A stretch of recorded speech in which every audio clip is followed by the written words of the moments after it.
Ah, ¿eh? ¿Está volviendo? Ya está grabando. Sí. Está volviendo a su base.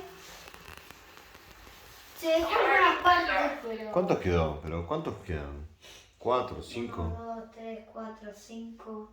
5 cereales. Bueno, vamos a pesarlo. Entonces, de todo lo que le Sí, dimos, vamos a ver cuánto sacó. de los 30 gramos, a ver cuánto retiró. ¿Y abajo Papá. de Roma quedó mucho?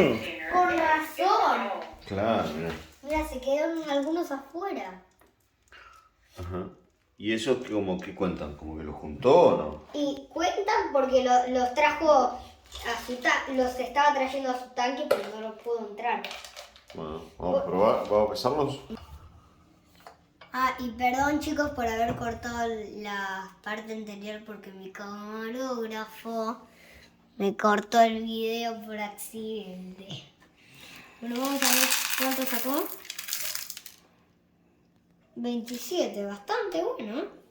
Bien, o sea, quedaron 3 gramos, que es el 10% de todo. Muy bien. 28 ya. Mira, 29.